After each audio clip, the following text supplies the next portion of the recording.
Financial accounting का जो हम लोग बेसिक चैप्टर पढ़ रहे थे, जो यूनिट 1 से रिलेटेड क्वेश्चन था, उसमें हम लोग प्रीवियस क्लास में 35 क्वेश्चन डिस्कस किए थे। अब यूनिट 1 का ही आगे कुछ और इम्पोर्टेंट एमसीक्यू हम लोग आज डिस्कस करेंगे। Question number first, purchase of building for cash, भवन का नगद में क्रय से क्या होता है? Decrease total liability, total assets remain unchanged, increase in total liability या डिक्रीज टोटल एसेट्स। तो इसका हो जाएगा total assets remain unchanged. Question number second, dash is a specialised branch of accounting that keeps track of a company financial transaction. Dash लेखांकन की एक विशेष शाखा है जो कंपनी का वित्तीय लेन देन का लेखा जोखा रखती है। Cost accounting, management accounting, financial accounting या कॉर्पोरेट अकाउंटिंग। तो ये हमारा हो जाएगा financial accounting, option number third. Question number third, financial accounting is govern by, वित्तीय लेखांकन जो है किसके द्वारा शासित होता है? Local standard only, international standard, local as well as international accounting standard या कंपनीज इंटरनल टॉप मैनेजमेंट। तो local as well as internal accounting standard होगा, option number third. Question number fourth, dash is the scope of financial accounting, वित्तीय लेखांकन का कार्य क्षेत्र होता है collection and processing of data, verifying और ऑडिटिंग डाटा, पब्लिशिंग डाटा या और सभी होते हैं, ऑप्शन नंबर डी हो जाएगा। Question number 5, which is not a benefit of financial accounting, वित्तीय लेखांकन का कौन सा लाभ नहीं है? मेंटेनिंग सिस्टमैटिक रिकॉर्ड्स, व्यावसायिक संपत्तियों की सुरक्षा, थर्ड प्रकृति में ऐतिहासिक अर्थात हिस्टोरिकल इन नेचर या फोर्थ ऑप्शन। इसका आंसर होगा option number third. Question number 4 simple सा क्वेश्चन है, financial management is science, art, both या नन? बोथ हो जाएगा, option number third. Question number 7, accounting principle are divided into, लेखांकन सिद्धांतों में विभाजित है accounting concept, accounting conventions, fundamental accounting assumption या सभी? सारे ही हैं, option number D. Question number 8, कौन सा लेखांकन सिद्धांत मालिकों और प्रबंध के बीच अंतर करता है? Going concern, dual aspect, separate entity या कंजर्वेटिव? सेपरेट एंटिटी होगा, option number third. Question number 9, which of the following is not an accounting concept, निम्नलिखित में से कौन एक लेखांकन अवधारणा नहीं है?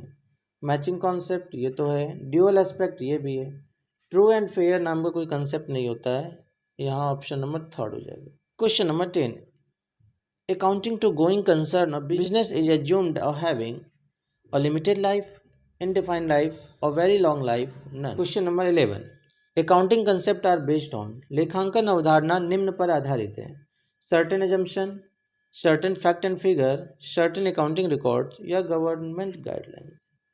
तो इसका सर्टेन एजम्पशन होना चाहिए, option number first. Question number 12, accounting to money measurement concept which of the following will not recorded in the books of accounts, मुद्रा मापन अवधारणा के अनुसार निम्नलिखित में से किसे लेखा पुस्तकों में दर्ज नहीं किया जाएगा?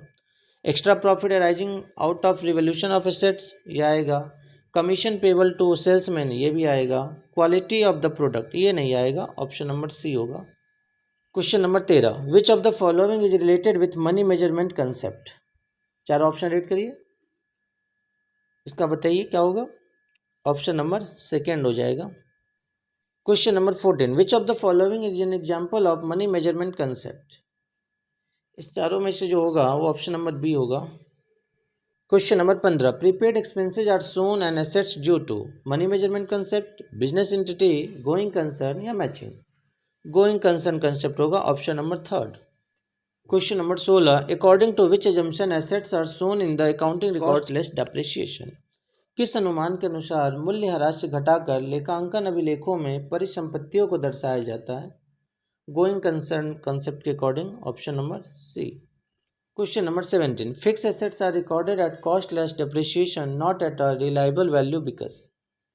इसका जवाब आप हमें कमेंट बॉक्स में देंगे कि 17 का आंसर क्या होगा। Point out the correct accounting question, सही लेखांकन समीकरण को इंगित करें।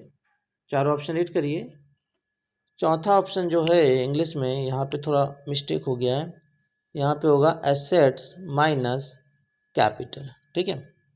अब देख लीजिए इसमें से कौन सा होगा, इसमें हो जाएगा option number D, liability equal assets minus capital, अर्थात देनदारी इक्वल संपत्ति माइनस पूंजी। Question number 19, accounting to which of the following concept even the proprietor of the business I treated as a creditor of the business, निम्नलिखित में से किस अवधारणा के अनुसार व्यवसाय के स्वामी को भी व्यवसाय का लेनदार माना जाता है? Money measurement concept, cost concept, dual measurement concept या business entity concept? Business unit concept अर्थात व्यापार इकाई अवधारणा होगा। Question number 20, interest in accounting records are data reported in financial statement must be based on objectively determined evidence. लेखांकन record में प्रविष्टियां और वित्तीय विवरणों में रिपोर्ट किए गए डेटा वस्तुनिष्ठ रूप से निर्धारित साक्ष्य पर आधारित होने चाहिए। फर्स्ट ऑप्शन है मनी मेजरमेंट कॉन्सेप्ट, धन माप अवधारणा।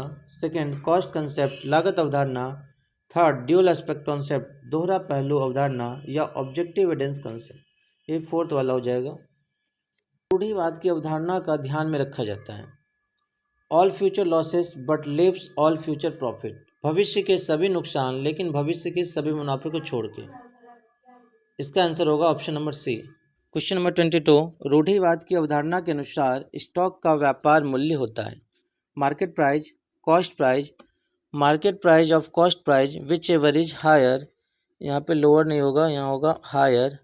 हिंदी में भी सही कर लीजिए, बाजार मूल्य या लागत मूल्य जो भी अधिक हो। और डी ऑप्शन है मार्केट प्राइस और cost price whichever is lower, बाजार मूल्य और लागत मूल्य इनमें जो कम हो। इसका आंसर होगा option number D. Question number 23, accounting rules, practice and conventions should be observed continuously and applied. लेखांकन नियमों, प्रथाओं और परंपराओं का लगातार देखा जाना चाहिए और लागू किया जाना चाहिए। ये क्या बताता है हमें? संगति का सम्मेलन, पूर्ण प्रकटीकरण का सम्मेलन, रूढ़िवाद का सम्मेलन या भौतिकता का सम्मेलन? तो ये हमें संगति का सम्मेलन बताता है, option number first.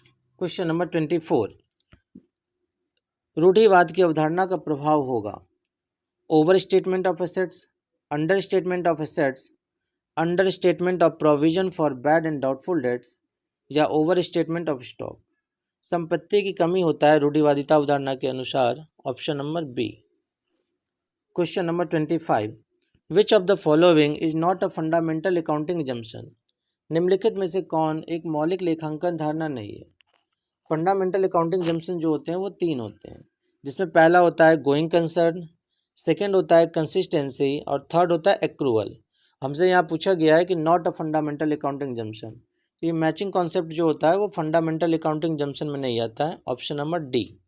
Question number 26, an accounting concept according to which और relatively important and relevant item are disclosed in the financial statement.